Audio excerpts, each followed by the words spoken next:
Hello, I welcome you all to All About SSB. My name is Kunal Malik, and today we are going to conduct the interview of one of our recommended boy, Amit Kumar. So first of all, congratulations Amit. Thank you sir. Uh, Amit ने अपना SSB अपने 10th attempt में crack किया है एफकेट entry से। और इन्होंने अपना एसएसबी देहरादून में दिया था नंबर 1 एफएसबी के थ्रू। और सबसे पहले बात करेंगे स्टार्टिंग से कि ये बता अमित कि फौज का जुनून कहाँ से आया, क्या सोचा, कब सोचा कि फौज के बारे में ट्राई करना चाहिए। सर मैं पैदा हुआ था कैंटोनमेंट एरिया में। ओके। मेरी पूरी अपब्रिंगिंग उसी में हुई है, कैंटोनमेंट एरियाज में। पूरी स्कूलिंग मेरी आर्मी पब्लिक स्कूल्स में हुई है, hmm. Across various cities in India. Hmm. मेरी जो अगर हम छुट्टियों में समर हॉलीडेज़ में गांव भी जाते थे, तो हम्म। जो गांव में भी मेरा माहौल रहा था वो सारे फौजी होते थे। हम्म। जितने भी जो मेरे गांव में रिलेटिव्स हैं, जितने भी ताऊ चाचा हैं, मोस्टली फौजी बैकग्राउंड में हैं, फौजी सर्विसेज में हैं या फिर वो रिटायर हो चुके हैं। अच्छा। इनफैक्ट मेरे जो ग्रेट ग्रैंडफादर थे, मेरे ग्रैंडफादर थे, मेरे फादर हैं, वो हम्म। तीनों आर्मी में सर्व कर चुके हैं। अच्छा। And I will be the fourth generation. तो बचपन से ये देखा है हमने, ये एनवायरनमेंट में हम लोग पले बड़े हैं कि हम फौजियों को सुबह सुबह, जैसे हम स्कूल में जा रहे होते थे बस में बैठ के, तो सुबह सुबह देखते थे कि फौजियों की बीपीटी हो रही है। अच्छा। तो ना चाहते हुए भी वो हमारे माइंड में आ गया था कि यार एक प्रोफेशन तो है अच्छा तगड़ा, जिसमें आपकी ओवरऑल ग्रूमिंग होती है, हाँ हाँ। आपको चीज़ें सीखने को मिलती हैं, आपकी फिजिकल फिटनेस मेंटेन रहती है। हम्म। तो ये था हम्म। कि फ़ौज में जाना है।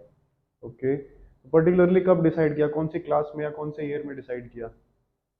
सर ऐसा पर्टिकुलरली कभी कुछ डिसाइड नहीं किया था, बट चूँकि मेरी जो ओवरऑल अपब्रिंगिंग हुई है, हम्म। वो मेरी इसी एनवायरनमेंट में हुई है, तो मैंने ये सोच ही लिया था। वैसे तो 10th क्लास में एक डिस्कवरी पे एक एनडीए स्पेशल करके एक सीरीज़ आई थी, हम्म। वो देख के मैं थोड़ा अवेयर हो गया था, बट कि किस किस एंट्रीज से जा सकते हैं थोड़ा नेट पे पढ़ा, बट जाना है आर्मी में ये पता था पहले से। हम्म। तो फिर आपने एनडीए अटेम्प्ट भी दिया होगा। सर मैंने एनडीए के अटेम्प्ट्स दिए हैं मैंने। कितनी बार एनडीए क्लियर किया है। मैंने सर 5 बार एनडीए दिया है, पांचों बार एनडीए क्लियर करा है मैंने। Okay, very good. तो फर्स्ट एसएसबी एनडीए की थी। फर्स्ट एसएसबी एनडीए की थी सर, ये एसएसबी सर। से पहले थोड़ा टिप्स अगर स्टूडेंट्स को ये देना चाहो कि एनडीए की तैयारी कैसे कर सकें वो लोग, क्या चीज़ें जो आपने करी हो उस टाइम पे जो आपको हेल्प करी हो 5 बार क्लियर करने के लिए, क्योंकि it is also one of the achievement कि आप 5 बार एनडीए क्रैक कर रहे हो। लोग अटेम्प्ट देते हैं but they do not make it in the written examination. हाँ सर। तो कुछ ऐसी टिप्स जो बता सको एनडीए को लेके। सर एनडीए एग्ज़ाम में मोस्टली मैथ्स आती है। दो हम्म। पेपर होते हैं, मैथ्स और जीएस का। हम्म। सेकंड पेपर जो होता है, हम्म। मैथ्स हमारा 300 मार्क्स का, एंड जो सेकंड पेपर है वो 600 मार्क्स का रहता है। ठीक है। तो मैथ्स मेरा थोड़ा स्ट्रांग रहा था। अगर आप मैथ्स में, अब बहुत सारे बच्चे क्या हैं जो जीएस कवर कर लेते हैं, अब हाँ। साइंस के अलावा ह्यूमैनिटीज़ और कॉमर्स वाले बच्चे भी आते हैं, वो हम्म। जीएस बहुत इजीली कवर कर लेते हैं, अच्छा। बट वो मोस्टली सफ़र करते हैं मैथ्स में। और हम्म। इसमें जो यूपीएससी एग्ज़ाम कंडक्ट कराता है उसमें दोनों पेपर आपके क्लियर होने चाहिए, हम्म। तभी आप रिटन में क्वालिफाई माने जाते हो। ठीक है। तो मैथ्स के लिए मैंने जैसे फर्स्ट अपना अटेम्प्ट दिया था सितंबर 2015 में, हम्म। रिटन का, एनडीए का। हम्म। तो उस टाइम पे मैं 12th परसों ही कर रहा था। अच्छा। तो इसलिए मुझे पता था कि मैथ्स में बहुत सारी चीज़ें, और यूपीएससी के जो क्वेश्चंस आते हैं क्वेश्चन पेपर जो होता है, उसमें अलग अलग लेवल के, डिफ़िकल्टी लेवल के क्वेश्चंस होते हैं। तो हम्म। मैथ्स के लिए मैंने क्या किया था, जितनी पूरी मैथ्स है अपनी 11th और 12th की, मैंने सितंबर से पहले ख़त्म कर ली थी। ओके। आर डी शर्मा के थ्रू मैं प्रैक्टिस करता था, और जितने भी सॉल्व्ड एग्जांपल्स और ये सब थे, तो मैंने वो सब पहले ख़त्म कर लिया था, क्योंकि मुझे पता था कि जो मैथ्स के कुछ टॉपिक्स ऐसे हैं, जैसे सरफेस एरिया के कुछ चैप्टर्स होते थे, हम्म। तो वो आते हैं दिसंबर के अराउंड, अगर क्लासेस में पढ़ा जाए तो। हम्म। तो मैं उस टाइम तक वेट नहीं कर सकता था, तो मैंने खुद से वो पढ़े, और मुझे हेल्प हुई थी, काफ़ी हेल्प हुई थी, क्योंकि ऑब्वियसली जो मैंने आपको बताया कि यूपीएससी के पेपर में अलग अलग डिफ़िकल्टी के क्वेश्चंस आते हैं। हम्म। तो जो कुछ क्वेश्चंस ऐसे थे जो सरफेस एरिया के मैंने पढ़े, हम्म। और प्रैक्टिकली सोचा तो इजी लगे मुझे और हो गया अटेम्प्ट। बट अगर मैंने वो पढ़ा ही नहीं होता, तो हम्म। वो अटेम्प्ट भी नहीं करता मैं। ओके। इस तो इसके अलावा सर जीएस में मैंने अपनी जो फिज़िक्स केमिस्ट्री थी उसकी एनसीईआरटीज़ को पढ़ा था, और जो हमारे ट्यूशन्स में चलता था वो मैं रेगुलरली रिवाइज करता रहता था। ठीक और है। इसके अलावा प्रीवियस ईयर क्वेश्चंस और इंग्लिश के लिए न्यूज़पेपर वगैरह पढ़ता था मैं। ठीक है। तो 12th की अपेयरिंग के साथ साथ एनडीए निकालना it's also a challenging job. तो फर्स्ट एसएसबी कहाँ पे थी और उसका क्या एक्सपीरियंस था, थोड़ा वो शेयर करो। तो सर मैं फर्स्ट एसएसबी देने गया था भोपाल में हम्म। अपने बेंचमेट के साथ, जिसके साथ मैं 2 साल बैठा था, हम्म। अमित प्रताप के साथ। हम्म। और हम गए थे 26 जनवरी 2016 में अच्छा। भोपाल में 20 एसएसबी में। अच्छा।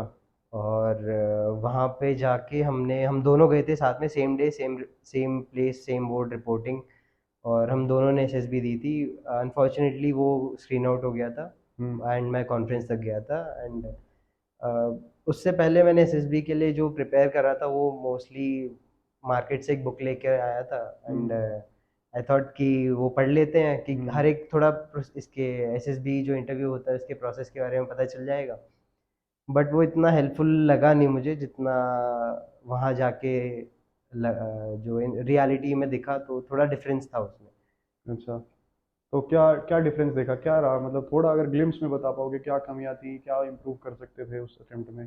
क्योंकि मुझे एसएसबी का कोई आइडिया नहीं था पहले, मेरी फादर साइड में भी कोई ऑफिसर उसमें लाइन में नहीं था, तो किसी को एसएसबी का कुछ पता नहीं था। हम्म। तो मैंने पूछा भी था किसी से, तो सबने ऐसे आंसर्स दिए थे कि बी योर नेचुरल सेल्फ और मार्केट से बुक्स ले आओ, वहाँ से पढ़ लो और हम्म। थोड़ा इंटरव्यू प्रोसेस के बारे में आइडिया लग जाएगा एंड देन आप देने चले जाओ। हम्म। तो मैंने वो किया था। वहाँ पे अगर आप उठाओगे वो बुक तो उसमें लिखा है कि डिस्कशन ऐसा होता है जैसे आपके फ्रेंड्स के बीच में बैठ के और अच्छा। Over a cup of T या फिर स्नैक्स में वैसा डिस्कशन। अब जब मैं एक्चुअल डिस्कशन देने पहुंचा जीटीओ में, वहाँ पे सब सैनिक स्कूल मिलिट्री स्कूल के बच्चे थे, अच्छा। तो वहाँ पे मैं बोल ही नहीं पाया। तो हाँ। ये हुआ था मेरे साथ, ये मुझे बहुत ज़्यादा डिस्टिंक्टिव फीचर लगा था जो एक्चुअल बुक में लिखा था और जो इन रियलिटी जो हुआ वहाँ पे। हम्म। तो एक तो ये डिफरेंस है सर। ठीक है। इसके अलावा सर बाकी जो साइकोलॉजिकल और इंटरव्यू था वो वैसा ही था जैसा कि बुक में लिखा हुआ था। ठीक है। तो वो उसमें इतना डिफरेंस नहीं था। बट ठीक है। तो लगभग पांचों अटेम्प्ट इसी पैटर्न पे तुम्हारे गए होंगे। हाँ सर, नहीं उसके बाद ऐसा हुआ था सर कि मुझे ये रियलाइज़ हो गया था कि जीटीओ में अगर क्लियर होना है तो you will have to speak up. तो अच्छा। मैंने फिर थोड़ा अपने ऊपर काम किया, अपनी कम्युनिकेशन स्किल्स पे काम किया, अच्छा। थोड़ा शीशे के सामने खड़े रह के फिर प्रैक्टिस करा। अच्छा। तो वो उसके बाद फिर थोड़े थोड़े अटेम्प्ट्स में नेक्स्ट नेक्स्ट में गया तो थोड़ी और इम्प्रूव हुई कम्युनिकेशन स्किल्स। अच्छा। वो फिर इंटरव्यू में भी हेल्प करा उन कम्युनिकेशन स्किल्स ने मुझे। हम्म। ऐसे इम्प्रूव ऐसे ऐसे चले थे सर 5 अटेम्प्ट एनडीए के। ओके। तो अभी एनडीए अटेम्प्ट्स खत्म हो गए, आगे बढ़ते हैं ग्रेजुएशंस पर। इससे पहले मैं वापस से फैमिली के ऊपर आना चाहूँगा कि जैसे तुमने बताया कि तुम्हारे फादर, ग्रैंडफादर और उनके भी फादर यानी कि ग्रेट ग्रैंडफादर हाँ जी। सब आर्मी में सर्व कर चुके हैं। तो घर में माहौल भी ऐसा रहता होगा, कोई ना कोई किस्से बताता होगा फौज को लेके, कुछ एक्साइटमेंट एक्सपीरियंस के, हाँ हम लोग इधर थे पोस्टिंग, यहाँ से आए, बारिश हो रही थी, ये हो रहा था, मौसम खराब था, कुछ ना कुछ किस्से भी घर में चलते रहते होंगे। तो अगर कोई किस्सा याद हो तुम्हारे फादर ने या ग्रैंडफादर ने बताया हो कभी, जो एक्साइटिंग हो और तुम्हें सुन के लगा हो कि हाँ यार ये तो बड़ी अच्छी एक्सपीरियंस है। तो सर दादा की जो कहानियाँ थी कि वो बताते थे कि लेह लद्दाख का टेम्परेचर कैसा होता है कि अगर आप आधे उसमें धूप में बैठोगे तो सनबर्न हो जाएगा, बाकी अगर छाया में बैठ गए फ्रॉस्ट बाइट हो जाएगा, स्नो बाइट वगैरह। अच्छा। तो वो सब इंसिडेंट्स वो बताते थे कि कैसे वहाँ पे अगर बर्फ़ से रिफ्लेक्ट होके अगर सनलाइट आ जाए हम्म। तो आपकी आंखें मतलब टेम्परेरी ब्लाइंडनेस हो जाती है। तो अच्छा। ये सारे इंसिडेंट्स वो बताते थे हमें। ओके। वो व्हीकल मैकेनिक थे तो वो काफ़ी जगह पे घूमे हैं, वो नॉर्थ ईस्ट की भी कुछ स्टोरीज बताते थे। और जहाँ जहाँ पे भी वो गए हैं उनका ना, हाँ, अंगूठा एक कटा हुआ था। बर्फ में टूट जाता है वो। हाँ, तो वो या तो वो इंजन में आया था या फिर क्या हुआ था, तो वो मुड़ा हुआ था। अच्छा। तो हम बचपन से अब तक मैं जब भी उनसे पूछता हूँ कि क्या हुआ था तो वो कहते हैं यार कुछ नहीं, एक ऐसी छोटी सी चोट लग गई थी। वो तो जब मैं काफ़ी बड़ा हुआ तब मुझे पापा ने बताया कि यार उनका कुछ व्हीकल रिपेयर करते टाइम उनको कुछ इंजरी हो गई थी, उस टाइम पे उनका पूरा अंगूठा कट गया था। ओके। ठीक है। तो अभी आगे बढ़ते हैं। तो एनडीए में तो चार पांच बार ट्राई किया, हाँ बट वहाँ पर सफल नहीं हो पाए। तो उसके बाद कॉलेज भी आगे पढ़ाई भी कंटिन्यू करनी थी, तो हाँ। ग्रेजुएशन कहाँ से करी और क्या उसका प्रोसेस था। सर मैंने ट्वेल्थ के बाद जेई मेंस का एग्ज़ाम दिया था ठीक है। एंड उसी के बेसिस पे मेरे को डीटीयू में एडमिशन मिल गया था। क्योंकि मैं दिल्ली से था तो मेरे लिए थोड़ा इजी था, क्योंकि यहाँ डीटीयू में 85% कोटा दिल्ली रीजन वालों का होता है। ठीक है। तो मैंने डीटीयू से बीटेक किया कंप्यूटर साइंस में, हम्म, और साथ साथ मैं जो जो एनडीए के एग्ज़ाम्स आते थे तो एटलीस्ट सेकेंड ईयर एंड तक मैं एनडीए के अटेम्प्ट्स देता था, हम्म, एसएसबी भी दे के आता था। हम्म, और बीटेक करा मैंने। हम्म, बीटेक के बाद मैं फिर 1 साल कॉर्पोरेट में काम किया, एमडॉक्स कंपनी अच्छा, है एक पुणे, अच्छा, और वहाँ पे काम किया। देन मैं सी डॉट, एक ऑटोनमस बॉडी है अंडर मिनिस्ट्री ऑफ कम्युनिकेशंस, वहाँ पे स्विच कर लिया था मैंने। एज अ ठीक, रिसर्च इंजीनियर मैं काम कर रहा था। अभी जब मैं एयरफोर्स में सेलेक्ट हो गया तो मैंने वहाँ से फिर रिज़ाइन कर दिया। ठीक है। तो उस दौरान भी एसएसबी दी होंगी। अह, मैंने फाइनल ईयर में दी थी सर, अपने कॉलेज के फाइनल ईयर में, और जैसे एमडॉक ज्वाइन किया उसके 1-2 महीने बाद दिया था। अच्छा, तो फाइनल ईयर में मैं दे के आया था अपना सीडीएस का आईएमए अटेम्प्ट, अच्छा, 18 एसएसबी इलाहाबाद। अच्छा,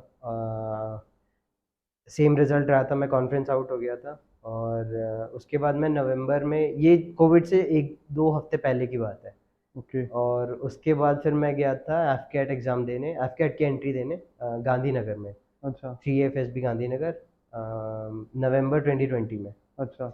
वहाँ पे मैं स्क्रीन आउट हो गया था। उसके बाद फिर ये मेरा 2020 नवंबर के बाद ये मेरा नेक्स्ट ईयर वो थी एसएसबी। तो मैं व्यूअर्स को बता दूं कि अमित ने टोटल 10 अटेम्प्ट दिए हैं, जिसमें 8 अटेम्प्ट इसके केवल आर्मी के हैं। 9th अटेम्प्ट इसका एयरफोर्स का था, जिसमें स्क्रीन आउट हुआ। और 10th अटेम्प्ट पहली बार एयरफोर्स में ऐसे हुआ जब ये स्क्रीनिंग हुआ, और उसी में ही रिकमेंड हो गया। तो मतलब कई बार होता है, कायनात हमें कहीं ले जाना चाह रही होती है और हम किसी और के पीछे भाग रहे होते हैं। ये तो तो है कुछ सर। ऐसा ही इंसिडेंट है, क्योंकि 5 बार एनडीए की एसएसबी वो सारी आर्मी की थी। सारे सब आर्मी की उसके थी। बाद आईएमए आईएमए, और टेक भी दिया होगा।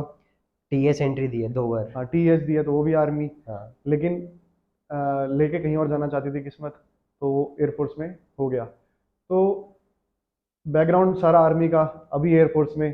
तो कुछ डिफरेंस है घर में एनवायरनमेंट में कि हाँ हम तो सारे फौज में थे और तू अभी एयरफोर्स में जा रहा है, कुछ ऐसा कुछ लगाओ कुछ सर, मजाक में।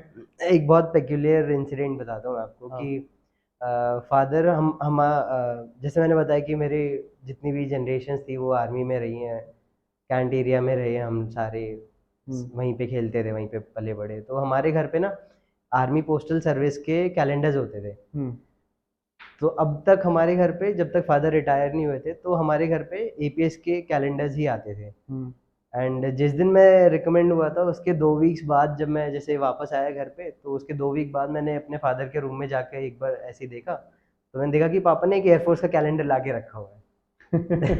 हाँ, तो ये चेंज हो तो गया तो कि ये चेंज हो गया था, तो मैं समझ गया था कि हाँ यार, आ गया चेंज तो। ठीक है। हमने ये तो अभी बात करते हैं ग्रेजुएट के बाद की एसएसबी की। वहाँ पे कितने अटेम्प्ट दिए ग्रेजुएशन के बाद एसएसबी के? सर ग्रेजुएशन के बाद मैंने 2 ही अटेम्प्ट दिए थे।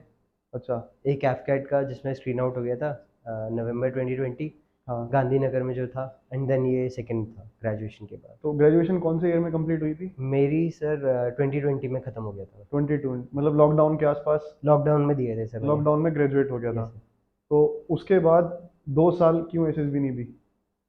सर एग्ज़ाम्स ही क्लियर नहीं हो रहे थे, एक तो जॉब में ऑक्यूपाइड था, अच्छा, तो एग्ज़ाम्स क्लियर नहीं होते थे। अच्छा, और इधर भी सीखना था सर, अच्छा, कॉर्पोरेट में भी थोड़ा टाइम स्पेंड किया तो चीज़ें काफ़ी इम्प्रूव हुई। अच्छा, पर्सनालिटी में काफ़ी मेरे को लगता है कि काफ़ी इम्प्रूवमेंट हुई है पर्सनालिटी में। मैं पहले थोड़ा हेजिटेट करता था कम्युनिकेशन स्किल्स में। उसके बाद कॉर्पोरेट में था, जैसे एमडॉक्स थी, वो इसराइल बेस्ड एमएनसी है, हम्म, तो उसमें किसी से भी बात करनी है आपको, तो स्टार्टिंग में काफ़ी हेजिटेशन थी।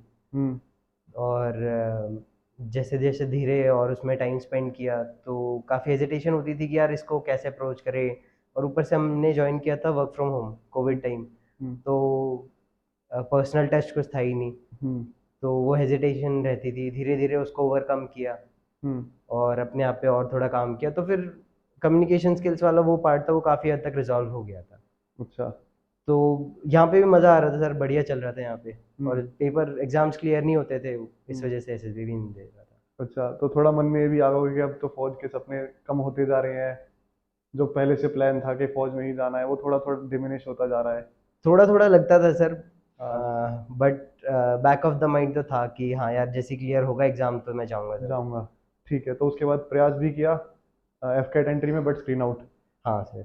तो फिर आ गया गैप 1-1.5 साल का। हाँ सर, फिर लंबा गैप आ गया था, ठीक क्योंकि है। सर जॉब में काम करते करते तो थोड़े से वर्किंग आवर्स थोड़े हेक्टिक हो जाते थे, तो उसके अच्छा। बाद फिर पढ़ पाना थोड़ा मुश्किल होता था। तो उतना हम्म। टाइम नहीं निकाल पाता था जितना ग्रेजुएशन के टाइम पे मिल जाता था फ्री टाइम। हाँ, ये बात बिल्कुल सही गई। तो एफ कैट इस बार कैसे निकला फिर? क्या स्पेशल किया जो पहले नहीं हो रहा था एफ कैट में, जो इस बार निकला? सर मेरा जो एफकेट का एग्ज़ाम था वो यूजुअली बॉर्डर लाइन मार्क्स पे नहीं होता था क्लियर। हाँ। अभी भी मेरे बहुत ज़्यादा रिटर्न में मार्क्स नहीं है। अच्छा। मेरे बिफोर नॉर्मलाइजेशन मार्क्स मेरे 159 है, जब कट ऑफ 157 था। हाँ। आफ्टर नॉर्मलाइजेशन 165 है। अच्छा। एंड इससे पहले भी मेरा बहुत ज़्यादा मेजर उससे नहीं, कट ऑफ से कम रहते थे, बट मैंने इस बार क्या किया, कुछ न्यूज़पेपर्स और पढ़े, यूट्यूब पे वीडियोस देखी, और थोड़े प्रीवियस ईयर के क्वेश्चंस निकाले नेट से एफकैट के, हम्म। वो सॉल्व करे, तो एटलीस्ट वो जो बैरियर रहता था कुछ क्वेश्चंस का, वो क्रॉस हो गया, तो वो कट नहीं ऑफ बनेगा। क्लियर हो गया। ठीक है। तो व्यूअर्स को मैं बताना चाहता हूँ कि जो रो स्कोर 159 है और नॉर्मलाइज स्कोर 161 है, वो इतना अच्छा स्कोर नहीं होता है एफकेट में। जहाँ पे बच्चे जनरली जो कट ऑफ में आते हैं या रैंक अच्छी लाते हैं, वो लगभग 200 प्लस स्कोर करते हैं। In spite of this low score, Amit has been able to secured all India rank 18 in the order of merit. And उसकी वजह से इसको परमानेंट कमीशन भी अलॉट हुआ है लॉजिस्टिक्स में। तो ये एक खुद में ही एक अपनी अचीवमेंट है, जो कि इसको केवल एसएसबी के थ्रू मिली है। 2020 में स्क्रीन आउट, उसके बाद एक साल के बाद, लगभग 1.5 साल के बाद दूसरा एसएसबी। तो काफ़ी गैप था, मन में भी रहा होगा कि इतने टाइम बाद एसएसबी दे रहा हूँ तो इस बार तैयारी अच्छी करनी चाहिए।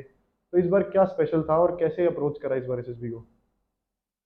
सर 1.5 साल के वेट इंटरवल के बाद मैं फर्स्ट टाइम एसएसबी देने गया था, जाने वाला था। उससे पहले मैंने अपना एक बचपन का फ्रेंड था, उससे पूछा, जो रिसेंटली अपने 13th एंड 14th अटेम्प्ट में रिकमेंड हुआ था। हम्म। तो मैंने उससे पूछा कि यार मुझे भी होना है रिकमेंड, एंड तो मुझे बता कि कैसे करना है प्रिपेयर। तो उसने फिर आप कुणाल सर का नाम लिया था, एंड मैंने कभी पहले कोचिंग तो ली नहीं थी, तो सोचा कि इस बार कुछ गाइडेंस में लेने में कुछ हर्ज नहीं है, तो फिर हम्म। मैं आ गया आपके पास। हम्म। फिर जो जो आपने बताया था मैंने वो किया था। और बाकी टाइम जब मैं प्रैक्टिस करता था अपनी, अ, जो भी फ्री टाइम मिलता था उसमें, तो साइक के लिए मैं क्या करता था कि स्टोरीज में जो एक्शंस थे वो और ज़्यादा डालता था। हम्म। थोड़ी रियलिस्टिक सी स्टोरीज लिखता था मैं। हम्म। जैसे कि पहले मैं लिखता था स्टोरीज जो एटलीस्ट इंटरनेशनल लेवल की है, हम्म। सुपरफिशियल है, वैसी वैसी स्टोरीज लिखी है मैंने, बट अब थोड़ी रियलिस्टिक लिखी है, जो डुएबल है, रियल लाइफ में भी डुएबल है। जो सारे बच्चे करते हैं एक्चुअल में, कि डैम दिख गया तो डैम बना दिया, हाँ, रिवर पे पुल दिख गया तो पुल बना दिया। तो वो ना करते हुए प्रैक्टिकल चीज़ों पे उन्हें प्रैक्टिकल ध्यान चीज़ों दिया। पे हाँ रियलिस्टिक रखी, अपने से रिलेट करी, जितनी चीज़ें हो सकती हैं हम्म। अपने तक रखी, हम्म। क्योंकि SSB is all about you. Hmm. इसके अलावा मैं वैट लिख लिख के प्रैक्टिस करता था काफ़ी सारे, अराउंड 300 400 मैंने वैट की प्रैक्टिस के लिए वर्ड्स लिखे थे। हम्म। तो हम्म। फिर वो देखता था, मैं रिवाइज कर लेता था, हम्म। क्योंकि वहाँ पे टाइम कंस्ट्रेंट रहता है सर, हम्म। तो आपको जल्दी लिखना पड़ेगा। हम्म। तो मैं वैट को वैसे प्रिपेयर करता था, एंड देन मैं एसआरटी के केस में भी कुछ जैसे प्री कंसीव नोशंस ये थे मेरे पास कि एसआरटी अगर नहीं आ रही तो छोड़ दो, हम्म। हम्म। बट देन अगर प्रैक्टिकली सोचा जाए तो ऐसी कोई कंडीशन हो ही नहीं सकती जिसमें आप रिएक्ट ना करो। हम्म। तो फिर मैंने हर एसआरटी को इंडिविजुअली पूरा एंड टू एंड कंप्लीट किया। हम्म। ऐसे ऐसे करके मैं अटेम्प्ट्स करता था अपने हम्म। सारे। और इंटरव्यू के लिए मैंने जितने भी यूट्यूब पे प्रशांत धवन सर की वीडियोस वगैरह इन सब से देख के करंट अफेयर से अपने आप को अपडेट किया। हम्म। और जितनी भी आर्मी के बारे में, एयरफोर्स के बारे में, नेवी के बारे में इंफॉर्मेशन गैदर कर सकता था वो हम्म। करता था। हम्म। इसके अलावा सुबह सुबह सुबह उठता था, अपनी रनिंग वगैरह पे काम किया। एक तो मैं 1.5 साल से जॉब कर रहा था, तो हाथ में कैश रहता था, तो खाने पीने में थोड़ा ज़्यादा रहता था। हम्म। तो बॉडी काफ़ी फूल गई थी, इस वजह से थोड़ा फिजिकल फिटनेस पे भी ध्यान दिया। अच्छा। तो सुबह 4 5 बजे उठ के, और मैं ऑफिस में, हमारे फुटबॉल ग्राउंड है, हम्म। वहाँ पे मैं रनिंग के लिए जाता था। हम्म। देन वहाँ पे रनिंग करके फिर वापस आके थोड़ा वर्कआउट करता था, एंड देन वापस ऑफिस में चला जाता था। फिर हम्म। वापस आके शाम को 6 7 बजे के आसपास फुटबॉल खेल के आते थे ऑफिस से। हम्म। फिर अपना और पढ़ता था, करंट अफेयर्स वगैरह पढ़ता था, थोड़ी मिरर के सामने स्पीकिंग प्रैक्टिस करता था, अच्छा। ये सब करता था सर मैं। ओके, ठीक है। तो अब बात करते हैं रिकमेंडेशन वाले अटेम्प्ट की। तो मैंने मतलब मुझे पता चला कि स्क्रीनिंग वाले दिन भी एक किस्सा हो गया था छोटा सा, जहाँ पर वापस भेज दिया गया था। तो क्या था वो किस्सा? सर करेंटली मैं एज अ रिसर्च इंजीनियर काम कर रहा हूँ, तो ये ग्रुप ए नॉन गेजेटेड में आती है सेंट्रल गवर्नमेंट के अंडर। अच्छा। तो इसी वजह से जो मेरी रिपोर्टिंग थी, और ये वाला जो अटेम्प्ट था मेरा 10th अटेम्प्ट जो था, ये मेरा इस जॉब में फर्स्ट अटेम्प्ट था। यानी कि गवर्नमेंट सेक्टर में आने के गवर्नमेंट सेक्टर बाद। में आने के बाद मेरा फर्स्ट अटेम्प्ट था इसमें, अच्छा। एसएसबी के लिए। ठीक तो है। मेरी रिपोर्टिंग थी एक्चुअल 6 फेब को। हम्म। तो जब हम सुबह सुबह 6 बजे पहुँचे वहाँ पे, सुबह सुबह वो हैंगर्स में बिठा के आपके डॉक्यूमेंट एक बार वेरीफाई करते हैं कि हर बंदा ये 10th 12th अपनी कॉलेज की सेमेस्टर वाइज मार्कशीट्स लाया है कि नहीं लाया। हम्म। अब उन्होंने कहा कि जो गवर्नमेंट के ऑर्गेनाइजेशंस में काम कर रहे हैं, हम्म। वो एनओसी कौन कौन नहीं लेकर आया। हम्म। अब मुझे इसका आइडिया था नहीं कि एनओसी लेके जाना पड़ेगा मुझे। हम्म। और मोर ओवर जो मेरा नेचर ऑफ जॉब था वो कॉन्ट्रैक्चुअल था। अच्छा। तो इसी वजह से मुझे बिल्कुल आइडिया नहीं था कि मेरे को भी लेके जाना पड़ेगा वहाँ पे हम्म। एनओसी। तो मैंने उनको कहा कि सर मैं ऐसे ऐसे सी डॉट में काम करता हूँ as a research engineer, hmm. And मेरे पास एनओसी नहीं है। हम्म। तो मुझे सुबह 8 बजे उन्होंने वापस भेज दिया, कहते कि जब एनओसी मिलेगा तब आप एक बार मेल करना और एक फ्रेश डेट के लिए रिक्वेस्ट करना। मैंने एनओसी मांगा अपने मैनेजर से, वो काफ़ी सपोर्टिव थे। जो पूरा डिपार्टमेंट था काफ़ी सपोर्टिव था हम्म। एनओसी के लिए, और जितने भी पेपर वर्क थे उन्होंने काफ़ी हेल्पफुल वे में उन्होंने काम करवा दिए थे। हम्म। और इवेंचुअली मैं अराउंड 6-7 दिन में मैंने एनओसी लेकर और उनको मेल कर दिया था। उन्होंने मेरे को फिर 30th मार्च को फ्रेश डेट दे दी थी रिपोर्ट करने के लिए देहरादून में, जो देहरादून में ही, इस अच्छा। साइकिल के लिए लास्ट बैच भी था इंटरव्यू एसएसबी का। थी। हाँ सर। ठीक तो है, अभी क्या था कि टाइम मिल चुका था 2 महीने का खुद पे वर्क करने का। ठीक है। तो अब 2 महीने तैयारी करी, जो अप्रोच बताई अभी, और उसके बाद फिर से एसएसबी के लिए दोबारा देहरादून रिपोर्ट किया। बिल्कुल। अब क्या हुआ, थोड़ा डिटेल में बात करते हैं एसएसबी को लेके, अब क्या हुआ इस बार? सर एसएसबी में हम लोग इस बार मैं अपने सारे डॉक्यूमेंट्स लेके गया था, हम्म। तो एनओसी में बाहर तो नहीं हुआ इस बार। अच्छा। और कुछ 166 बच्चे आए थे हम्म। जिन्होंने रिपोर्ट किया था स्क्रीनिंग के लिए। हम्म। और उसमें से 8 स्क्रीन इन हो गए थे। हम्म। 48 में से हम 5 बंदे रिकमेंड हुए थे, और हम्म। पांचों के पांचों रिपीटर्स थे। अच्छा। तो जिसमें से 2 बड़े रिपीटर थे, जैसा जिसमें मैं भी था। हाँ। और एक मेरे साथ एक मेरे जीटीए ग्रुप में एक दोस्त था मर्चेंट नेवी में, हम्म। वो भी रिकमेंड हुआ था। और अच्छा। उसके अलावा जो बाकी जो 3 रिपीटर्स थे, उनके कम अटेम्प्ट्स थे, 2-2 3-3 अटेम्प्ट्स वाले रिपीटर्स थे वो। बाकी मैं था और जो मेरे साथ एक बंदा था, वो हमारे कुछ 8 के आसपास अटेम्प्ट्स, 8 प्लस अटेम्प्ट्स थे। ठीक है, तो थोड़ा डिटेल में बात करते हैं इस अटेम्प्ट को लेके, क्योंकि इस अटेम्प्ट में काफ़ी कुछ इंप्रूवमेंट करी होगी पुराने अटेम्प्ट्स को लेके। तो फर्स्ट डे क्या हुआ, स्क्रीनिंग को लेके क्या हुआ? सर स्क्रीनिंग में जो एज़ यूजुअल चलता है अपना ओ आई आर, हम्म। वो हुआ। उसके बाद एक पिक्चर, जैसे फ्रेशर्स थे उनको अलग पिक्चर दिखाई थी शायद, और जो स्क्रीन आउट एंड रिपीटर्स थे उनको बाहर वेट करने को बोला था। हम्म। फिर हमारी पीपीडीटी पिक्चर परसेप्शन वाला पार्ट हुआ, फिर हमें बाहर सबके साथ खड़ा कर दिया, एंड देन डिस्कशन के लिए हमें उस एरिया में लेके गए थे जहाँ पे जीटीओ के भी डिस्कशंस होते हैं। हम्म। तो वो कवर्ड थे, शेड के नीचे हमने डिस्कशन करा था अपना पीपीडीटी वाला। हम्म। तो डिस्कशन, अब बीच में क्या हुआ था कि जैसे हमें शीट दे दी थी जिस पे हमने स्टोरी लिखी थी। तो डिस्कशन में जाने से पहले मैं अपनी जो स्टोरी लिखी हुई थी, इससे पहले मैं क्या करता था कि स्टोरी को या तो मिलती ही नहीं थी शीट किसी एसएसबी में, या फिर मैं फंबल कर जाता था। तो उन अटेम्प्ट्स में मैं पक्का बाहर हुआ हूँ, हम्म। स्क्रीन आउट हुआ हूँ मैं। हम्म। तो इस बार मैंने कोई चांस नहीं लेना था, क्योंकि मैं सारे डॉक्यूमेंट्स तो लेके ही आया था और हम्म। तैयारी भी थोड़ी करी थी मैंने। हम्म। तो मैं पूरे टाइम जब तक वहाँ बाहर खड़ा रहा, मैं अपनी स्टोरी को अपने सेल्फ में, माइंड में नरेट करता रहा। हम्म। और ताकि मैं वहाँ पे जाके फंबल ना करूँ। हम्म। अब मैं वहाँ पे गया स्क्रीनिंग में, जैसे पीपीडीटी वाला जो डिस्कशन चलता है, वहाँ पे अच्छा मुझे ऐसा लगा कि I think I did good वहाँ हम्म। पे नरेशन में। हम्म। एंड एज यूजुअल जो डिस्कशन वाला पार्ट होता है उसमें तो फिश मार्केट बनी जाती है। हम्म। तो वो फिश मार्केट इस केस में भी बन गई थी। ठीक है। और फिर इवेंचुअली ग्रुप को उन्होंने कहा कि ओके, एक बंदे को नरेट नॉमिनेट किया। हम्म। कि वो कॉमन स्टोरी सुनाएगा हम्म। एंड उस बंदे ने शायद अपनी ही स्टोरी सुना दी थी rather अच्छा। देन टेकिंग जो ग्रुप की कॉमन स्टोरी बनी थी। हाँ, ये रिपीटर्स यही करते हैं, उन्हें लगता है कि उनकी स्टोरी दी बेस्ट है, बट कई बार वो चीज़ सही साबित नहीं हो पाती। एनीवेज, तो तेरे ग्रुप में कितने लोग स्क्रीन हुए, कितने थे, कुछ सर आइडिया? हमारे ग्रुप में अराउंड 13-14 लोग थे जिसमें से 3 स्क्रीन इन हो गए थे। ठीक है। और उसके बाद फिर हमारे जीटीओ के ग्रुप्स बने थे। ठीक है। और एएफएसबी में क्या होता है, मुझे भी थोड़ा पढ़ा तो था मैंने नेट पे, बट थोड़ा सरप्राइजिंग था आर्मी के कंपैरिजन में कि एएफएसबी में सेम डे साइक हो जाती है। हम्म। तो साइक टेस्ट हुए थे हमारे सेम डे इवनिंग में। हम्म। और मैं इस बार थोड़ा बेटर प्रिपेयर्ड था और थोड़ी अपनी राइटिंग स्पीड पे काम किया हम्म। और थोड़े बड़े फॉन्ट्स लिखे, तो मेरे फॉन्ट्स थोड़े लेजिबल थे। हम्म। तो इस बार जो साइक वाला पार्ट था वो अच्छा हुआ था। अच्छा।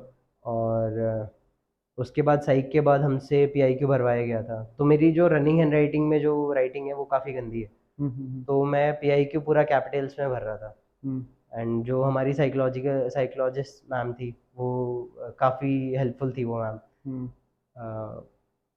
और इवेंचुअली क्या हुआ, जितने 48 बंदे थे उनमें से 2 बंदे रह गए भरते हुए फॉर्म, बाकी सब डिनर के लिए प्रोसीड कर चुके थे। तो अच्छा। मैम भी काफ़ी हेल्पफुल थी, उन्होंने काफ़ी मतलब वेट किया कि ये पेशेंटली भर लेंगे।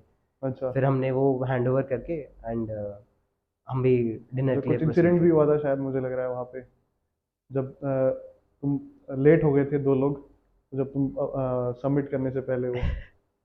सर ऐसा हुआ था कि अब क्योंकि लेट अब 2 बंदे रह गए थे, हम्म। तो वो मैम भी कह रही थी कि यार जल्दी करो जल्दी करो। अब हम दोनों ने एक दूसरे को देखा, हमने कहा कि अब वो ऐसा आई कांटेक्ट था, हम काफ़ी दूर बैठे हुए थे, अराउंड 8-10 फीट का डिस्टेंस होगा, हमने बात तो करी नहीं। हम्म। बट वो आई कांटेक्ट था कि यार दोनों मतलब ऐसा म्यूचुअल जो अंडरस्टैंडिंग वाला पार्ट होता है ना, कि आई कांटेक्ट से समझ आ गया था कि यार दोनों उठेंगे सेम टाइम पे। हम्म। तो हम दोनों ने भरा अपना पीआईक्यू, जब जैसे दूसरे बंदे का नहीं हुआ था तो मैं थोड़ा वेट किया, हम्म। जैसे ही दोनों का हो गया हम फिर दोनों साथ में दे के आए थे पीआईक्यू। अच्छा। ठीक है। अब बात करते हैं वापस से साइक टेस्ट की। तो इस बार कितने वर्ड्स अटेम्प्ट किए, स्टोरीज कितनी कंप्लीट हुई? पहले स्टोरीज भी रह जाती थी, तो इस हाँ बार सर। क्या हुआ थोड़ा? सर स्टोरीज मेरी सारी कंप्लीट हो गई थी इस बार। ठीक है। और तो अभी मुझे ये बताओ आगे बढ़ने से पहले कि साइक जो अटेम्प्ट किया इस बार, क्या अलग था पुराने अटेम्प्ट्स में? कई बार पहले ऐसे भी रहा होगा कि स्टोरीज कंप्लीट नहीं होंगी, एसआरटी छूटी होंगी, वर्ड्स भी छूट गए होंगे, तो इस बार और क्या अलग रहा पुराने अटेम्प्ट से? सर इस बार प्रैक्टिस थोड़ी अच्छी थी। हम्म। इनफैक्ट पहले से तो काफ़ी अच्छी थी प्रैक्टिस। तो मेरी टैट की स्टोरी सब कंप्लीट हो गई थी हम्म। और मैं सेटिस्फाइड था अपनी स्टोरी जैसी मैंने लिखी थी, एक्शंस डाले थे जैसा आपने बताया था। मैं काफ़ी मतलब मैंने खुद से रियलिस्टिक रखा स्टोरीज़ को, मैं भी काफ़ी सेटिस्फाइड था स्टोरी से। देन मैंने वैट में मैंने 59 अटेम्प्ट किए थे, एक मेरे से मिस हो गया था। तो जैसे क्या हो रहा था, जैसे बीच में वर्ड कोई नहीं समझ में आया तो या फिर मिस हो गया, तो मैं क्या कर रहा था, बीच में हाथ पे लिख लिया मैंने वर्ड। हम्म। और अब सपोज एक पेज पे 15 वर्ड्स हैं, हम्म। उसमें से एक मैंने मिस किया, वो मेरे हाथ में है, तो मैं कभी भी वापस जाके भी उस पे उसको फिल कर सकता हूँ। हम्म। और क्योंकि बीच में थोड़ा टाइम मिल जाता है, जैसे पेज टर्न करने के लिए 15 सेकेंड से कुछ मिलते हैं उसमें, हम्म। तो मैंने तब उसको फिल कर दिया था उस वर्ड को। हम्म। एसआरटी में मैंने पूरे एंड टू एंड हर सोल्यूशन को ट्राई किया था लिखने का। हम्म। इसी वजह से मैं चीज़ें ज़्यादा डाल रहा था, तो मैं एसआरटी ज़्यादा नहीं कर पाया था। हम्म। अराउंड 38 एसआरटीज करी थी मैंने। ओके। बट और क्वालिटी अच्छी थी, पूरा रेस्पॉन्सेज एंड, पूरे थे? हाँ जी सर, पूरा एंड टू एंड मैंने इनकलकेट करने का ट्राई किया था उसमें। ठीक है। तो इस वजह से मैं अगर यहाँ पे चीज़ें ज़्यादा डाल रहा था तो बाकी उसमें मेरे को पे करना पड़ा कि मैं ज़्यादा एसआरटीज अटेम्प्ट नहीं कर पाया। ठीक है, but quality over quantity is absolutely a perfect thing to do. Okay. ठीक यस है। सर। अभी साइकोलॉजी की बात करी हमने, अब बात करते हैं जीटीओ की। तो जीटीओ कब से स्टार्ट हो गया था? जीटीओ सर हमारा सेकेंड डे ऑनवर्ड स्टार्ट हो गया था। ठीक है, तो क्या एक्सपीरियंस था जीटीओ का इस बार? जीटीओ में हमारे सर ग्रुप कैप्टन थे, सीनियर जीटीओ लग रहे थे वो, हम्म। काफ़ी एजेड थे वो। एंड बहुत हम्बल ऑफिसर थे। हम्म। बहुत यूजुअली ऐसा मैंने प्रीवियस अटेम्प्ट्स में देखा है कि जो जीटीओज होते हैं वो रिपीटर्स को टेकन फॉर ग्रांटेड लेते हैं, बट जो हमारे जीटीओ थे उन्होंने हमें सारी ब्रीफिंग्स सब कुछ क्रिस्प दी थी, जो एक एज अ फ्रेशर को ट्रीट करते उन्होंने बिल्कुल वैसे ही हमारे साथ ट्रीटमेंट रखा था, हमें बिल्कुल अच्छे से बताई थी चीज़ें। हम्म। और उन्होंने पूरी जीटीओ के ग्राउंड के टास्क उन्होंने ओवरलुक करे थे सारे हमारे। ठीक है। और हमारा स्टार्टिंग में जीडी हुआ था, देन एयरफोर्स में हमारा जहाँ पे पीपी एंड डीटी के टाइम पे डिस्कशन हुआ था, हमें उन्हीं रूम्स में बिठा के हमारा जीडी हुआ था। हम्म। तो 2 जीडीज हुए थे, एंड देन सेम रूम में बैठ के हमारा जीपी हुआ था। हम्म। उसके बाद हमारा हमें एक और शेड के अंडर कवर्ड एरियाज थे, वहाँ पे पीजीटी में लेके गए थे ऐसे ही, क्योंकि उस टाइम पे बारिश हो रही थी, तो हमें जितने भी शेड्स थे कवर्ड थे, वहाँ पे जितने भी टास्क थे ग्राउंड के उनमें करवाया गया था हमारा। हम्म। तो ऐसे ही सिमिलर शेड्स में हमारा पीजीटी एचजीटी हुआ, एंड देन वापस जहाँ पे डिस्कशन जीडी हुआ था हमारा, वहाँ पे हमारा लेक्चरेट हुआ था। अच्छा। तो फर्स्ट डे इसमें ख़त्म हो गया था हमारा। कुछ स्पेशल इंसिडेंट हुआ हो जो पहले अटेम्प्ट्स में नहीं हुआ था, कुछ नया एक्सपीरियंस इस बार किसी एक पर्टिकुलर टेस्टिंग का अगर याद हो तो? हाँ, ऐसा हुआ था कि सर जीपी में हम, अब मियर कोइंसिडेंस लगा लीजिए इसको या कुछ भी, बट ऐसा हुआ था कि हम सेमी सर्कल में बैठे हुए थे, हमारे जो जीटीओ सर थे वो सामने थे, हम्म। एंड उन्होंने कहा कि 2 बंदे उठा के, और जो जीपी का जो बोर्ड होता है बड़ा सा, हम्म। वो उस पे कवर कर रखा था एक कपड़े से। हम्म। तो उन्होंने कहा कि 2 बंदे इसको, इसके ऊपर जो भी कपड़ा है उसको हटा के साइड में रख दो। तो हम्म। मैं उठा था, और एक चेस्ट नंबर 39 कुंवर सिंह जो मर्चेंट नेवी का मेरा फ्रेंड है वो उठा था, हम दोनों ने उठा के उस कपड़े को साइड रखा था, एंड कोइंसिडेंटली हम उस ग्रुप से हम 2 ही बंदे थे जो रिकमेंड हुए थे। अच्छा। तो एक्चुअल में ये भी एक इनिशिएटिव चीज़ है। तो जनरली सब लोग यही सोचते हैं कि टेस्टिंग के दौरान ही आपकी ऑयल यूज चेक होती है, बट एक छोटे छोटे इंसिडेंट कई बार जीटीओ में ऐसे हो जाते हैं, जैसे ये पर्दा हटाने का। अब इससे कोई बच्चा सेलेक्ट या रिजेक्ट नहीं होता, बट हाँ एक इनिशिएटिव चीज़ दिख जाती है, कौन बच्चा सबसे पहले आगे आ रहा है और वो छोटा सा काम कर रहा है। तो एक ये भी वन ऑफ द इंसिडेंट हम कह सकते हैं कि जो इस बार अलग रहा हो। उसके अलावा कुछ पीजीटी में हुआ हो, आइडियाज देते समय हुआ हो? सर पीजीटी में ऐसा हुआ था कि कुछ सेम बोर्ड के रिपीटर्स थे, हाँ।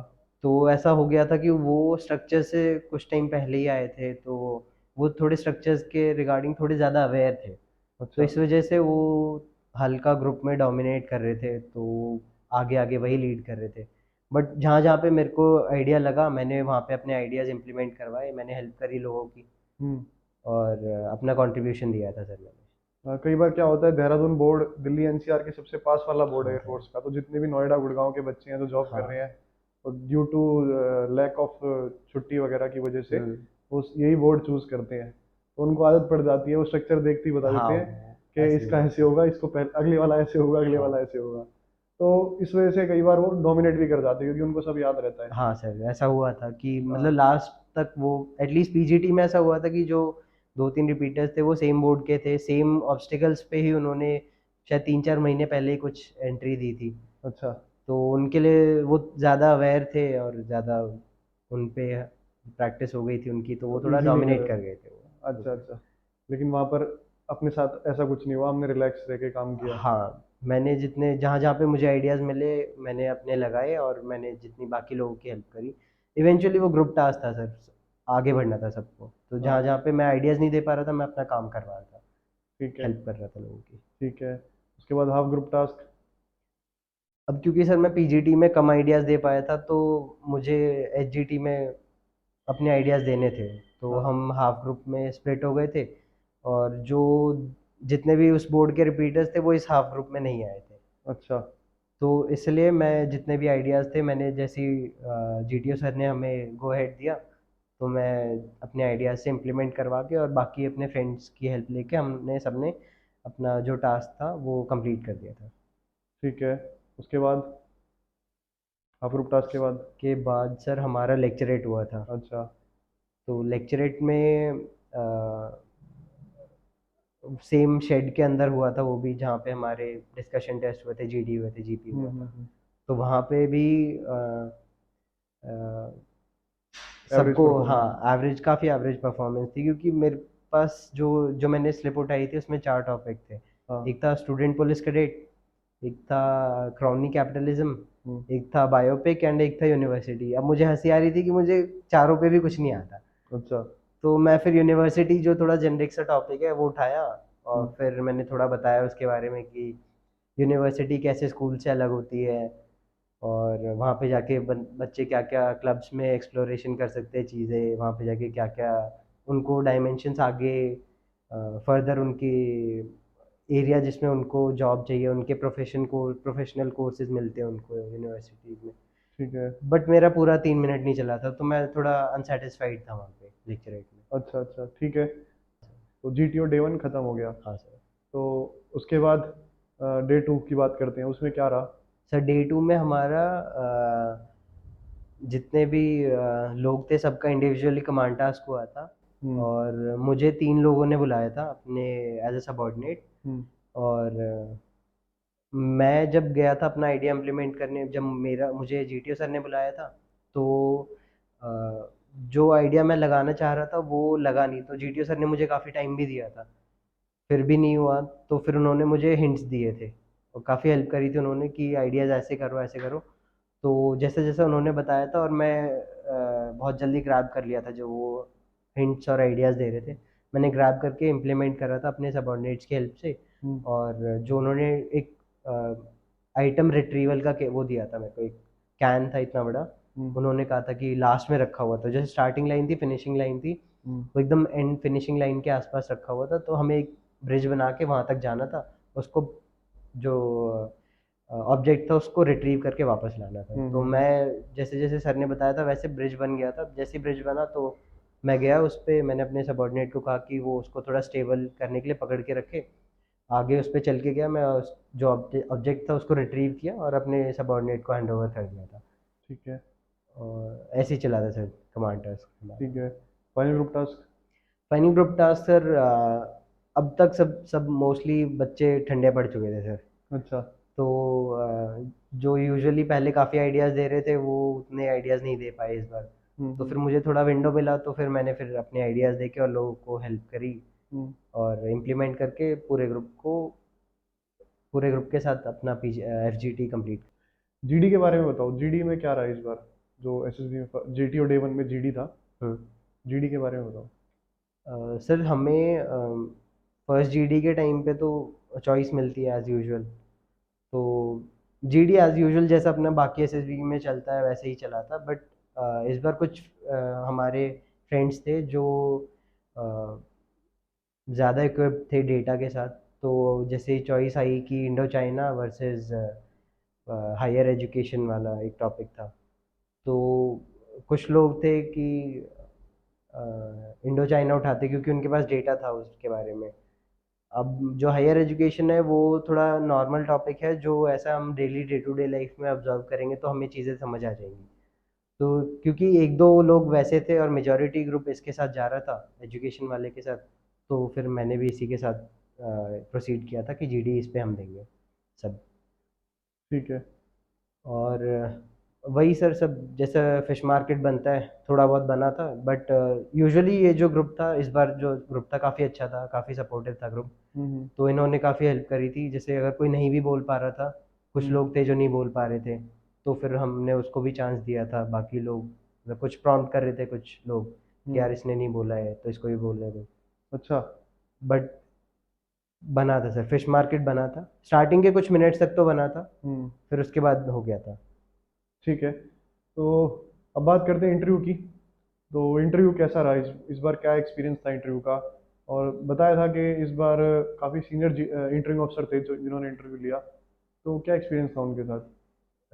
सर इंटरव्यूइंग ऑफिसर ने, जैसे मैं एंटर किया तो सर ने मेरे जितने भी वो थी एकेडमिक्स की जो फोल्डर होता है, एयरफोर्स में क्या होता है, आपको जितनी भी आपकी अचीवमेंट्स होती हैं या आपकी मार्कशीट्स होती हैं वो एक फ़ोल्डर में लगा के आपसे पहले उसके पास जो इंटरव्यूइंग ऑफिसर होते हैं उनके पास पहुंचा दी जाती है। तो उन सर ने मेरा वो पूरा पढ़ लिया था, एंड देन मुझे इंटरव्यू के लिए बुलाया उन्होंने, एंड बिठा के एकदम काम डाउन किया, रैपो बिल्ड करी, और पूछा कि ब्रेकफास्ट में क्या मिला था आज, फिर पूछते कि क्या प्रेफर करते हो। तो रैपो बिल्डिंग के टाइम पे उन्होंने काफ़ी मतलब रिलैक्स कर दिया था। तो और कुछ मैंने कम्युनिकेशन स्किल्स पे काम किया था, इन सब पे किया काम किया था। तो और कुछ काफ़ी टाइम से जॉब भी चल रही थी, तो पब्लिक डीलिंग या फिर बाकी लोगों से इंटरेक्शन करने वाला जो पीरियड था वो अच्छा हो गया था। इस वजह से काफ़ी इस बार जो इंटरव्यू था वो एक इंटरेक्शन जैसा रहा था, रादर देन एक बंदा दूसरे को ग्रिल कर रहा है। अच्छा, 1 टू 1 इंटरेक्शन था इस बार। तो कोई एक ट्रिकी क्वेश्चन रहा हो, कोई ऐसा इंसिडेंट रहा हो इंटरव्यू में जो लगा हो कि हाँ ये सवाल अच्छा था काफ़ी? अ, इसमें तो नहीं हुआ था सर, लेकिन पुराने अटेम्प्ट में एक बार एनडीए के टाइम पे हुआ था मेरे साथ। अच्छा, क्या हुआ था?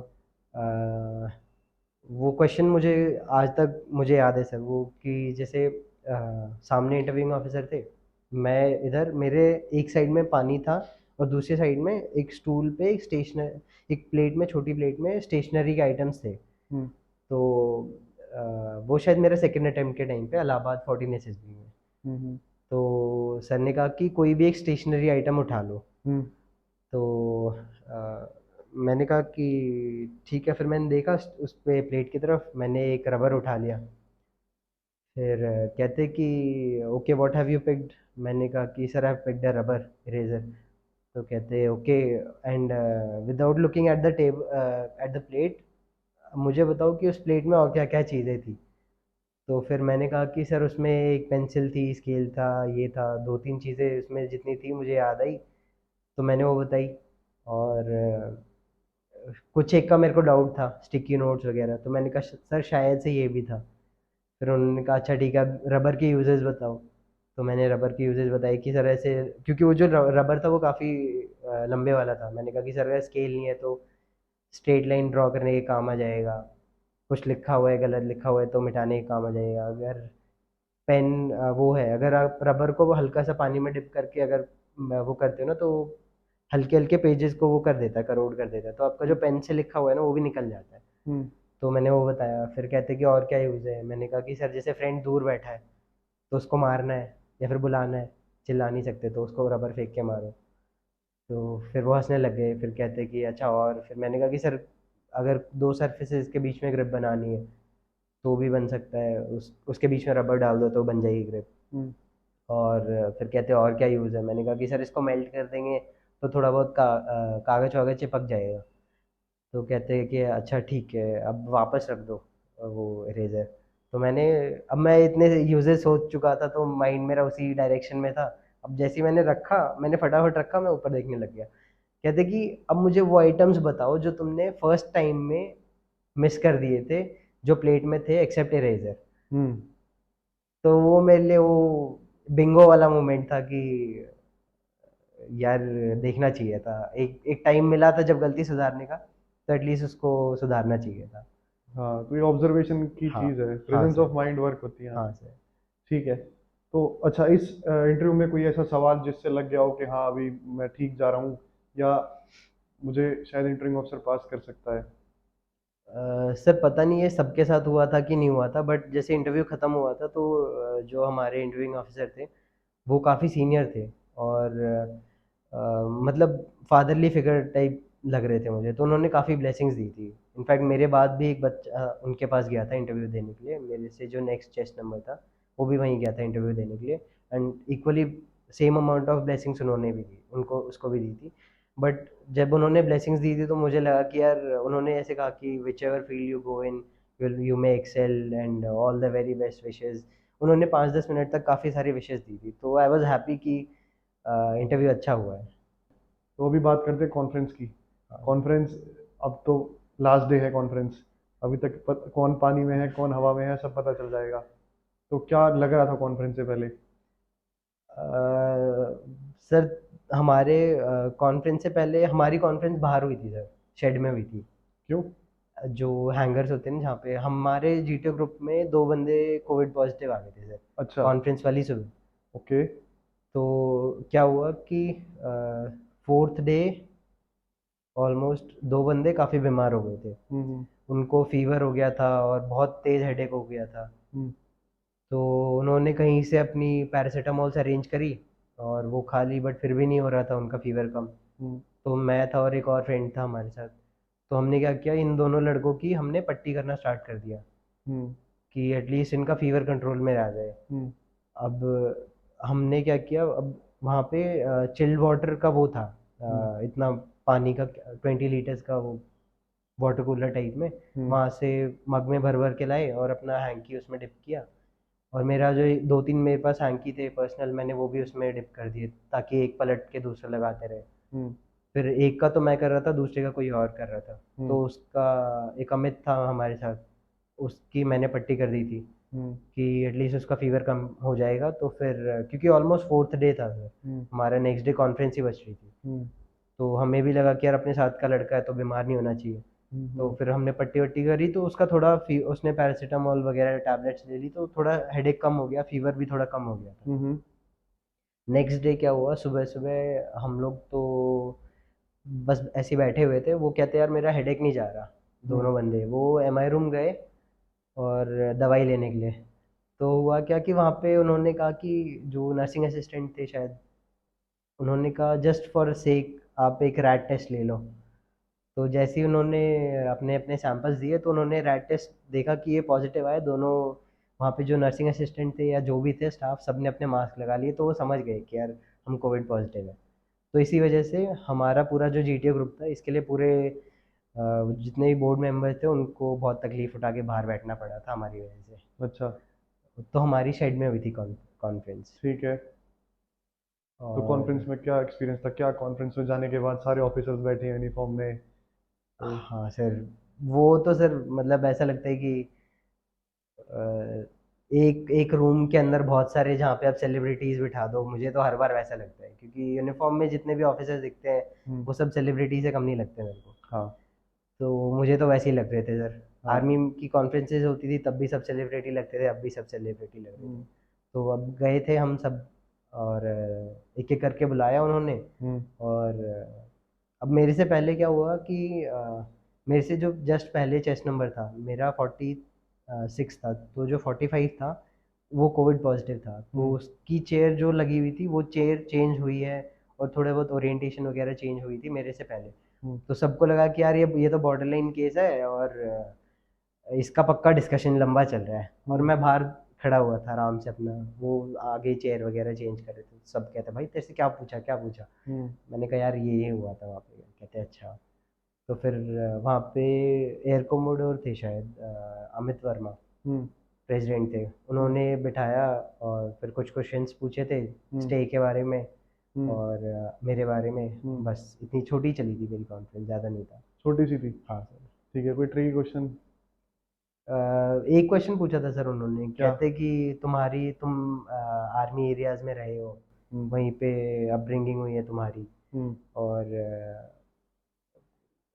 क्या मतलब अगर आज तुम आर्मी में एयरफोर्स में सेलेक्ट हो जाते हो, अगर तुम आर्मी में भी सेलेक्ट हो जाओगे तो कहाँ जाओगे? हम्म। मैंने कहा कि फिर सर एक ऑब्वियस वो था रीज़न कि मैं बीटेक किया हुआ हूँ, हम्म। और एयरफोर्स है वो टेक्निकली एडवांस है थोड़ी हम्म। आर्मी से। हम्म। तो मुझे ज़्यादा अपॉर्चुनिटीज़ मिलेंगी यहाँ कंट्रीब्यूट करने के लिए। अच्छा। तो फिर मैंने कहा कि सर मैं एयरफोर्स ही आऊँगा, ये रीज़न है। हाँ। तो कहते okay I will take that from you, and वो कॉन्फ्रेंस खत्म हो गई। तो मतलब उनके दिमाग में ये चीज़ आ गई थी जो हम अभी थोड़ी देर पहले डिस्कस कर रहे थे हाँ, कि सारी कॉन्फ्रेंस तो इसकी आर्मी की आर्मी है, की रही सारी है, एसएसबी आर्मी की है, आर्मी की रही है। और पहली बार ये अंदर आया है और ये अब एयरफोर्स जाना चाह रहा है। हाँ, और ये मुझे लग रहा है कॉन्फ्रेंस शुरू की 8 एसएसबी भी आर्मी की रही थी। आर्मी की रही है। हाँ, तो शुरू की 8 एसएसबी आर्मी, 2 बार एयरफोर्स दिया और दूसरी बार में हाँ। सीधा अकेडमी।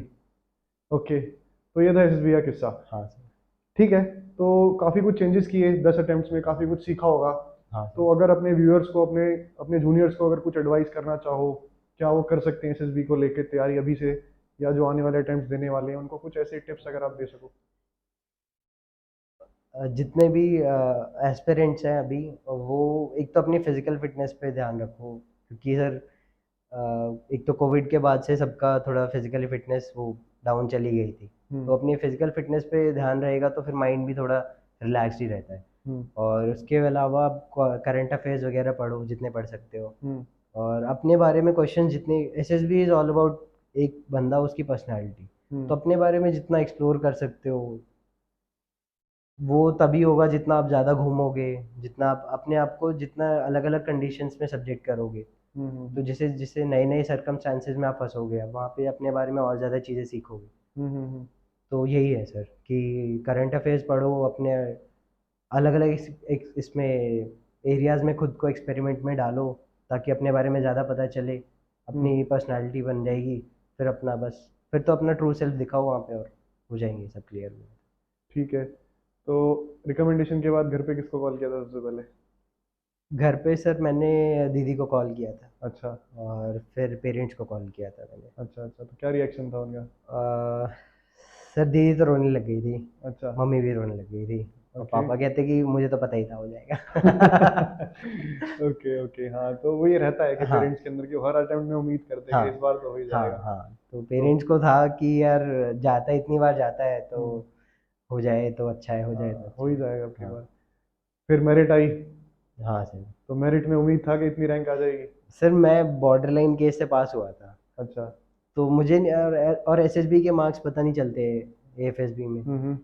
तो मुझे लग रहा था कि यार एटलीस्ट, और क्योंकि एक व्हाट्सएप ग्रुप बना था जिसमें अराउंड 170 बच्चे रिकमेंडेड जो मेल थे हम्म। वो उसमें एडेड थे, हम्म। तो एक स्टार्ट सर्कुलेट हो ही गया था मेरिट से पहले कि यार इतने बंदे हैं, शायद 170 के आसपास लड़के रिकमेंड हुए थे, तो हम्म। मैं एक्सपेक्ट कर रहा था यार ज़्यादा नहीं तो एटलीस्ट 165 के आसपास आ जाएंगे, 165 155 मैक्सिमम 150, हम्म।